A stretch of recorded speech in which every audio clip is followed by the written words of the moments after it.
கடகராசிக்கார அன்பர்களே, கடகராசிக்கார அன்பர்களுக்கெல்லாம் வரக்கூடிய நாட்கள் ஒரு பொற்காலம் அப்படின்னு சொல்லலாம். உங்களோட லைஃப்பில் நீங்கள் கஷ்டங்களை மட்டுமே சந்தித்து வந்திருப்பீங்க. நீங்கள் ஏதாவது ஒரு எடுத்தீங்க அப்படின்னா வண்டி சம்மந்தப்பட்ட விஷயத்தில் பிரச்சனையாக இருக்கும், வாழ்க்கை சம்மந்தப்பட்ட விஷயத்தில் பிரச்சனையாக இருக்கும், திருமணம் சம்மந்தப்பட்ட விஷயத்தில் பிரச்சனையாக இருக்கும், ஃபேமிலி சம்மந்தப்பட்ட விஷயத்தில் பிரச்சனையாக இருந்திருக்கும். அந்த பிரச்சனைகள் எல்லாமே சால்வ் ஆகி சந்தோஷமாக இருக்கக்கூடிய நாட்கள் வரக்கூடிய நாட்கள் எல்லாமே மகிழ்ச்சியாகவும் சந்தோஷமாகவும் வரக்கூடிய நாட்கள் அமையுதுங்க. இதில் என்ன ஒன்று அப்படின்னா, சின்ன சின்ன விஷயங்கள் வந்து நீ கொஞ்சம் எச்சரிக்கையாக இருந்தே ஆகணும் அப்படிங்கிற ஒரு காலகட்டம். கடன் வாங்கிய காலகட்டம்லாம் போய் கடன் கொடுக்குற காலகட்டத்தில் நீங்கள் வந்திருக்கீங்க. தொழில் நல்ல முன்னேற்றம் அடையக்கூடிய காலகட்டத்திலே இருக்கீங்க. இந்த இடத்துல நீங்கள் வந்து எதுக்கு எச்சரிக்கையாக இருக்கணும் அப்படின்னா, தொழிலில் நல்ல ஓரளவுக்கு முன்னேற்றம் இருக்குது, கல்வியில் நல்ல முன்னேற்றம் இருக்குது, திருமண வாழ்க்கை எப்படி இருக்க போது, குழந்தை வாழ்க்கை எப்படி இருக்க போது, குழந்தைக்கான தருணங்கள் உங்களுக்கு அமையுதா, அது மட்டும் இல்லாமல் உங்களுடைய லைஃப்பில், அதாவது நீங்கள் இது வரைக்கும் வந்து போராடி வந்தீங்க பார்த்தீங்கன்னா லைஃப்பில், அதில் எந்த அளவுக்கு பண வரவு இனிமேல் வர இருக்குது, தொழிலில் எந்த அளவுக்கு லாபம் வரப்போகுது, நீங்கள் கூட்டு தொழில் பண்ணால் நல்லதா இல்லை இப்போ நீங்கள் செஞ்சுட்டு இருக்கிற விஷயத்தில் ஒரு கேள்விக்குறியான ஒரு விஷயம் இருக்கும். நீங்கள் வந்து ஒரு பாதையை நோக்கி போயிட்டுருக்கீங்க, அந்த பாதைக்கு முன்னாடி இரு பாதைகள் பிரியுது, அதில் எந்த பாதைக்கு போகிறது அப்படின்னு தெரியல.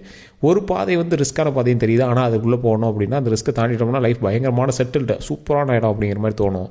இன்னொரு பாதை கொஞ்சம் பாதையே தெரியல சார், அது பாதை மாதிரி தெரியுது, ஆனால் அது வெளியே போகிறதுக்கு வழி இருக்குதா என்னன்னு தெரியல அப்படிங்கிற மாதிரி இருப்பீங்க.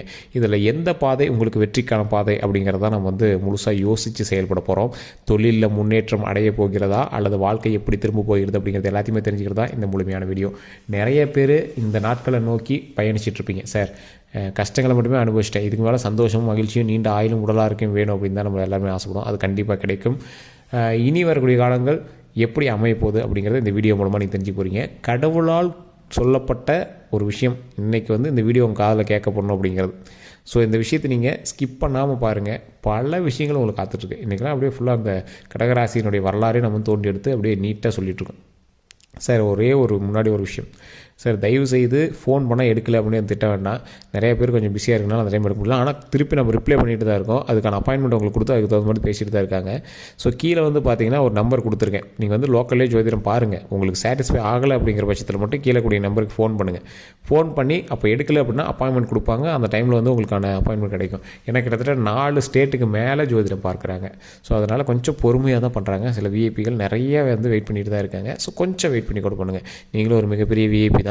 ஸோ உங்களுக்கான அப்பாயின்மெண்ட்டை கொடுத்து அந்த அப்பாயின்மெண்ட் டைமில் உங்களுக்கு ஃப்ரீயாக மைண்ட் ஃப்ரீயாக வந்து ஜோதிடம் பார்ப்பாங்க. ஸோ அதனால் கொஞ்சம் வெயிட் பண்ணியே பண்ணுங்கள். தயவுசெய்து அதுக்காக கோச்சிக்க வேண்டாம். அதே போல் இந்த ராசிக்காரர்கள் நம்ம தெளிவாக சொல்லிடுறோம். இது வந்து ப்ரொமோஷன், மிக்கையில் இருக்கிற ப்ரொமோஷனாக தான் சொல்லியிருக்கோம். அதனால் நீங்கள் மென்ஷன் பண்ணிக்கோங்க. இந்த ராசிக்காரர்கள் எவ்வளோ தெளிவாக ஒரு விஷயத்தை பண்ணீங்க அப்படின்னாலும் அது ஏதோ ஒரு வகையில் முட்டாள்தனத்தை க்ரியேட் பண்ணிவிட்டு போயிடும். அவன் ஒரு முட்டாள் இதை பண்ணிட்டான் அப்படிங்கிற மாதிரி உங்களை வந்து சொல்ல வைக்கிற அளவுக்கு சில விஷயங்கள் நடந்திருக்கும். இந்த ராசிக்காரர்கள் வினோதமான சில விஷயங்கள் பண்ணியிருப்பாங்க. அதிலெல்லாம் லக்கு கிடைக்குமா அப்படின்னு நினச்சிருப்பாங்க. என்றைக்கோ நீங்கள் செய்த விஷயங்கள் தற்போதைய நிலைமையில் லக்காக வந்து நின்றுருக்கும். கடன் உங்களுக்கு இருக்கத்தான் செய்யுது. அந்த கடன்லேருந்து நீங்கள் மீண்டு வரக்கூடிய காலகட்டமும் ஆக தான் செய்யுது. ஆனால் அதில் ஒரு மிகப்பெரிய நன்மையும் ஒன்று இருக்குதுங்க. என்ன அப்படின்னா, தொழிலில் எந்த அளவுக்கு நீங்கள் முன்னேறி வரீங்களோ அந்தளவுக்கு உங்களுடைய வருமானம் இன்க்ரீஸ் ஆகிட்டு தான் வந்துட்டுருக்கு. உங்களோட கடன்கள் குறைஞ்சிட்டு தான் இருக்குது. இருந்தாலும் ஓவரால் கடனை குறைக்கணும், மைண்டு ஃப்ரீ ஆகணும், குடும்பத்தை பெருசு பண்ணணும், குடும்பத்துக்காக நம்ம வந்து உழைக்கணும் அப்படின்னு வந்து வெயிட் பண்ணிட்டு இருப்பீங்க. இந்த ராசிக்காரர்கள் இத்தனை நாட்கள் கடனாலேயே சிக்கி சீரழிஞ்சவங்களும் நிறைய பேருங்க. அந்த கடன்லேருந்து வெளியே வந்துட்டீங்க. இனி கடன் கொஞ்சம் கொஞ்சமாக குறையும். நீண்ட வருமானம் கிடைக்கும், நீண்ட ஆயுள் கிடைக்கும், நீண்ட உடல் ஆரோக்கியம் கிடைக்கும். மன மகிழ்ச்சியான வாழ்க்கை வாழ்வதற்கு சிறந்த காலகட்டமாக இந்த காலகட்டம் உங்களுக்கு உறுதியாக கிடைக்குதுங்க. இந்த 15 நாட்கள் நீங்கள் நோட் பண்ணிக்கோங்க. உங்களோட லைஃப்பில் இந்த 15 நாள் ஃபஸ்ட்டு ஸ்டார்டிங்கு, இந்த தை மாதத்துலேருந்து நீங்கள் ஸ்டார்ட் பண்ணுறீங்க பார்த்தீங்களா, இந்த 15 நாட்கள் உங்களோட லைஃப்பில் நீங்கள் எடுத்து வைக்கக்கூடிய ஒவ்வொரு ஸ்டெப்பும் உங்களுக்கு வந்து மிகப்பெரிய மகிழ்ச்சியான விஷயத்தெல்லாம் தரும். லைஃப்பில் நீங்கள் ரொம்ப நாளாக ஏங்கி தவிச்ச சில விஷயங்கள், வண்டி வாங்கணும் ஆசைப்பட்ட கடகராசிக்காரர்களுக்கு வண்டி வாகனம் அமையுது. இந்த ராசிக்காரர்களுக்கு இன்னொரு ப்ளஸ் பாயிண்ட் நான் ஒன்று சொல்கிறேன்.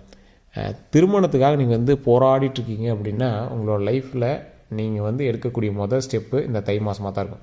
வீடு கட்டாமல் இருக்கிறவங்களுக்கு வீடு கட்டக்கூடிய யோகம் கிடைக்கும். சொந்த ஊர்லேருந்து கொஞ்ச நாள் வெளியே போயிட்டு வருவீங்க. அதனால் நீங்கள் ஒன்றும் கவலைப்பட தேவையில்லை. அது காலகட்டம் நேரம் அப்படின்னு தான் சொல்லணும். நீங்கள் வீடு கட்டாமல் இருக்கீங்க அப்படின்னா வீடு கட்டுறதுக்கான ஒரு அருமையான காலகட்டம். தொழிலில் நல்ல முன்னேற்றம் அடைவதற்கான காலகட்டம்.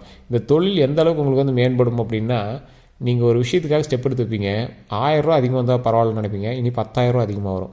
தொழிலில் ப்ரொமோஷன் கிடைக்கும். அந்த ப்ரொமோஷன் எந்த அளவுக்கு கிடைக்கும் அப்படின்னா, ஒரு ஸ்டெப்புக்காக ப்ரொமோஷன் எடுப்பீங்க, கொஞ்சம் ட்ரான்ஸ்ஃபர் ஆனீங்க அப்படின்னா, ஒரு ஊர்லேருந்து இன்னொரு ஊர் ட்ரான்ஸ்ஃபர் ஆனீங்க அப்படின்னா 3 ஸ்டெப்பு ப்ரொமோஷன் உங்களுக்கு தரோம் அப்படிம்பாங்க. அதற்காக சொந்த இடத்தை விட்டு வேறு இடங்களுக்கு போயிட்டு வரலாம் அப்படின்னு வந்து நினைப்பீங்க.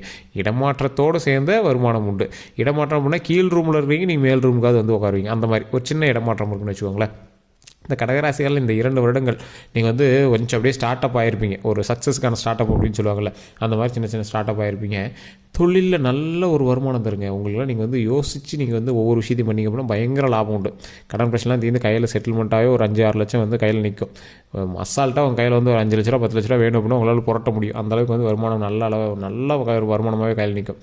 இந்த ராசிக்காரர்கள் தொழில் ரீதியான விஷயத்தில் கொஞ்சம் கவனத்தை செலுத்துங்க. கொஞ்சம் பொறுமையாக எதை செய்தாலும் செஞ்சீங்க அப்படின்னாவே போதுமானது. இந்த ராசிக்காரர்களுக்கு இன்னொரு விஷயம், இனி வரக்கூடிய நாட்கள் கந்திஷ்டி வர அளவுக்கு உங்களுக்கு வந்து நிறைய வருமானமும் தொழிலில் லாபமும் அதே மாதிரி வீடு கட்டுற யோகமும் வண்டி வாகனங்கள் வாங்கக்கூடிய நேரமும் அமையுதுங்க. அதனால் கொஞ்சம் பொறுமையாக நிதானமாக எதை செய்தாலும் செய்யுங்க. அதற்கு வந்து தேவையில்லாத உறவுகளோடு சண்டை சச்சரவுகள் வேண்டாம். அந்த சண்டை சச்சரவுகள் வந்து எதை நோக்கி இருக்கும் அப்படின்னா உங்களை வந்து திசை திருப்புறத்தை நோக்கி இருக்கும். அந்த சண்டை சச்சரவுனால உங்களோட சக்ஸஸ் வந்து திசை திருப்பாங்க, டைவர்ட் பண்ணுவாங்க. இதெல்லாம் இப்போ தேவையில்லாத விஷயமே அப்படின்னு நீங்கள் வந்து யோசிக்கக்கூடிய நேரத்தில் உங்களை வந்து டைவர்ட் பண்ணுறதுக்கு பார்ப்பாங்க. அதனால் எதுலேயும் கவனத்தை செலுத்தாமல் தொழிலில் மட்டும் கவனத்தை செலுத்துங்க, முன்னேறத்தில் மட்டும் கவனம் செலுத்துங்க. அதே மாதிரி சின்ன சின்ன தடைகள் ஏற்பட்டு தான் வந்து திருமணம் நடக்கும். இந்த கடகராசியை பொறுத்த வரைக்கும் ஏதோ ஒரு ட்ராபேக் வந்து உங்களுக்கு சொல்லுவாங்க. அதே மாதிரி இந்த கடகராசிக்கு கண்டிப்பாக தோல் சம்மந்தப்பட்ட வியாதிகள் இருக்கும். சின்ன சின்ன ஒரு மருவோ தேம்பலோ ஏதோ ஒன்று வந்து தோல் சம்மந்தப்பட்ட வியாதிகள் இருக்கும். அதனால் சின்ன சின்ன இச்சஸ் அந்த மாதிரி ஏதோ ஒரு அரிப்போ ஏதோ ஒன்று இருக்கும். அது வந்து கொஞ்சம் கொஞ்சமாக தான் சரியாகும். கடகராசி அப்படின்னாவே அந்த மாதிரி ஒரு விஷயங்கள் கண்டிப்பாக உங்கள் லைஃப்பில் வந்து போக அப்படிம்பாங்க. பல் சம்மந்தப்பட்ட விஷயங்கள் உங்களுக்கு கண்டிப்பாக வீக்காக இருக்கும். அதே மாதிரி முதுகு வலி கண்டிப்பாக உங்களுக்கு இருக்கும். நிறங்கள்லாம் உங்களை வந்து ஈஸியாக ஐடென்டிஃபை பண்ணிடுவாங்க. இவர் இந்த நேரத்தில் இருப்பார், இவர் இந்த நேரத்தில் இருப்பார்னு ரொம்ப டார்க்காக ஒரு ரொம்ப ஒயிட்டாக இருப்பீங்களா, ரொம்ப டார்க்காக இருப்பீங்க. ஸோ இந்த மாதிரி ஏதோ ஒரு விஷயத்தை வந்து உங்களை ஐடென்டிஃபை பண்ணிடுவாங்க. இந்த மாதிரி சில தோற்றங்களோடு உங்களை வந்து ஈஸியாக அணுக முடியும், உங்களை வந்து கால்குலேட் பண்ண முடியும் அப்படின்னு வச்சுக்கோங்களேன். இந்த ராசிகள்லையே, அதாவது குறிப்பிட்ட இந்த ராசியில் கடக ராசியில் ஒரு சிலரை தவிர, ஒரு குறிப்பிட்ட லக்கினமும் குறிப்பிட்ட தசாபுத்தியும் இருக்கிறவங்களை தவிர மீதி எல்லாமே மேன்மை அடையக்கூடிய ஒரு காலகட்டம். தாய் தந்தையர்கிட்ட பிரிஞ்சு இருந்த அத்தனை பேரும் தாய் தந்தையரோடு இணைந்து செயல்படக்கூடிய ஒரு காலகட்டம். இந்த தாய் தந்தையரோடு இருக்கக்கூடிய ஒவ்வொரு நபர்களும் அவங்களோட வந்து இனிமேல் சக்ஸஸாக ஒரு மேஜிக்கான லைஃப்னு சொல்லுவாங்க பார்த்தீங்களா. ரொம்ப நாளாக பிரிஞ்சிருந்தோம் சார், இனிமேல் சக்ஸஸ் ஆகணும் அப்படிம்பாங்க பார்த்தீங்களா. அந்த மாதிரி ஒரு காலகட்டம். ஏன்னா இந்த கடகராசியை பொறுத்த வரைக்கும் தாய் தந்தையர் கூட அவ்வளோ ஒரு இணைஞ்சு இருக்க மாட்டாங்கன்னு வச்சுக்கோங்களேன், ஒரு அட்டாச்மெண்ட்டாக இருக்க மாட்டாங்க. ஆனால் இனி வரக்கூடிய காலங்களில் தாய் தந்தையரோடு இணைந்து இருக்கக்கூடிய ஒரு காலகட்டமாக அமையுது. ஒரு லைஃபு சந்தோஷமாக அச்சீவ்மெண்ட், ஒரு மிகப்பெரிய அச்சீவ்மெண்ட்டோட நல்ல ஒரு வலுவான ஒரு பேஸ்மெண்ட் போட்டு நீங்கள் வந்து உட்காரக்கூடிய ஒரு காலகட்டமாக வரக்கூடிய காலகட்டங்கள் அமையுதுங்க. ராசிகள்லையே முக்கியமான ராசி ஒரு குறிப்பிட்ட ராசிகளுக்கு மட்டும் தான் 2026 ஹைலைட்டு. அதில் முக்கியமாக இந்த கடக ராசிக்கு ஒரு ஹைலைட்டு. இந்த விருச்சகம் அதெல்லாம் அடுத்தடுத்த ராசிகளில் பயங்கர பவராக வரப்போகுது, பயங்கர லாபம் வரப்போகுது. அதில் இந்த கடகராசி ஒரு ராசி தான். ஸோ இந்த கடகராசிக்கும் நல்ல சக்ஸஸ் பாயிண்ட்டு நிறையாவே இருக்குது. நீங்கள் இதில் கவனமாக இருக்கணுங்கிற விஷயமும் இருக்குது. சார் சக்ஸஸ் 2026 சூப்பராக இருக்குது அப்படின்னு நீங்கள் மட்டும் ஓவர் திங்கிங்கில் ஓவர் லேப்பில் நீங்கள் அதிகமாக போயிடக்கூடாது. எதில் நீங்கள் வந்து ஜாக்கிரதையாக இருக்கணும், ஒரே ஒரு விஷயம் தான் ஜாக்கிரதையாக இருக்கணும். எந்த விஷயம் அப்படின்னா, தொழிலில் நீங்கள் எடுத்து வைக்கக்கூடிய ஒவ்வொரு ஸ்டெப்பும் உங்களுக்கு வந்து நல்ல ஒரு வருவாயை தர உங்களோட மைண்டு வந்து மாற்ற ஆரம்பிக்கும். யாராவது இதை பண்ணலாம் அதை பண்ணலாம்னு சொல்லுவாங்க. அவங்க நம்பி எதுலேயும் போய் பணத்தை போட்டு லாக் ஆகிடாதீங்க, யார்ட்டையே பணத்தை கொடுத்து லாக் ஆகிடாதீங்க. கொஞ்சம் பொறுமையாக நிதானமாக ஒவ்வொரு ஸ்டெப்பாக எடுத்து வச்சிங்க அப்படின்னா மிகப்பெரிய சக்ஸஸ் உண்டு. அந்த சக்ஸஸ் எதை நோக்கி இருக்கும் அப்படின்னா, நீங்கள் நினைத்து பார்க்க முடியாத அளவுக்கு நீங்கள் வந்து அச்சீவ்மெண்ட் பண்ணிங்க. உங்களோட லைஃப்பில் நீங்கள் இப்படிலாம் இருப்பீங்களா அப்படின்னு கேட்டிருப்பீங்களா, யோசிச்சிருப்பீங்களா, அந்தளவுக்கு நீங்கள் வந்து அச்சீவ்மெண்ட்டாக இருப்பீங்க. ஸோ எந்த ஒரு விஷயத்தில் வந்து நீங்கள் கவனமாக இருக்கணும் அப்படின்னா, ஒரு சின்ன ஒரு பாயிண்ட் நீங்கள் எடுத்துக்கோங்களேன். வண்டி வாகனம் வாங்குறீங்க, வண்டி வாகனம் வாங்கிட்டு அப்படின்னு சந்தோஷத்தில் நீங்கள் மட்டும் அங்கேயும் எடுத்து சுற்றக்கூடாது. உங்களுக்கு வண்டி வாகனத்தில் ரொம்ப எச்சரிக்கையாக இருக்க வேண்டிய நேரம். அதனால் நீங்கள் வண்டி வாகனத்தில் கவனமாக இருந்தே ஆகணும். அதே போல் இந்த ராசிக்காரர்கள் டாக்குமெண்ட் சம்மந்தப்பட்ட விஷயம், கையெழுத்து சம்மந்தப்பட்ட விஷயத்தில் ரொம்ப எச்சரிக்கையாக இருக்கணும். உங்களோட கையெழுத்தை வேறு யாராவது போட சொல்கிறதோ, இல்லை உங்களுடைய கையெழுத்தை நீங்கள் ஏற்கனவே போட்டதோ ஏதோ ஒரு டாக்குமெண்ட் காட்டுறதோ, இல்லை நீங்கள் தெரியாமல் பட்டாவில் வந்து உங்கள் பேர் ஏதாவது இணைஞ்சிடுறதோ, இல்லை வீடு மேலே இருக்கக்கூடிய பட்டா வேறு ஏதாவது ஒரு மாறி வந்துடுறதோ, இந்த மாதிரி நிறைய விஷயங்கள் வந்து இருக்குது. ஸோ அந்த மாதிரி விஷயத்தெல்லாம் கொஞ்சம் கவனமாக இருங்க. உங்கள் பேர் கெட்ட பேராக மாறத்தான வாய்ப்புகள் கொஞ்சம் இருக்குது. அதனால் அந்த பேரை மட்டும் கொஞ்சம் காப்பாற்றிக்கிறதான வழியை பாருங்கள். தொழில் ரீதியான எந்த ஒரு விஷயங்கள் செய்தாலும் அந்த விஷயத்தில் கொஞ்சம் கவனமும் நிதானமும் ரொம்பவே முக்கியம். அதே போல் இந்த ராசிக்காரர்கள் எச்சரிக்கையாகவும் நிதானமாகவும் செயல்பட வேண்டிய முக்கியமான ஒரு காலகட்டம் அப்படிங்கிறதுனால பொறுமையாக நிதானமாக செயல்படுங்க. குலதெய்வ வழிபாடு ரொம்ப முக்கியம். குலதெய்வத்தினால் மிகப்பெரிய வருவாய் கிடைக்கக்கூடிய காலகட்டம். குலதெய்வம் உங்களோட கையை பிடிச்சி வந்துச்சு அப்படின்னா மிகப்பெரிய லாபகரமான சில விஷயங்கள் நடக்கும். திருமணம் ஆகாதவர்களுக்கு திருமணம் நடக்கும். சில தடைகளை தாண்டி தான் வந்து திருமணம் நடக்கும். குழந்தை பேர் இல்லாதவர்களுக்கு குழந்தை பேர் அமையுது.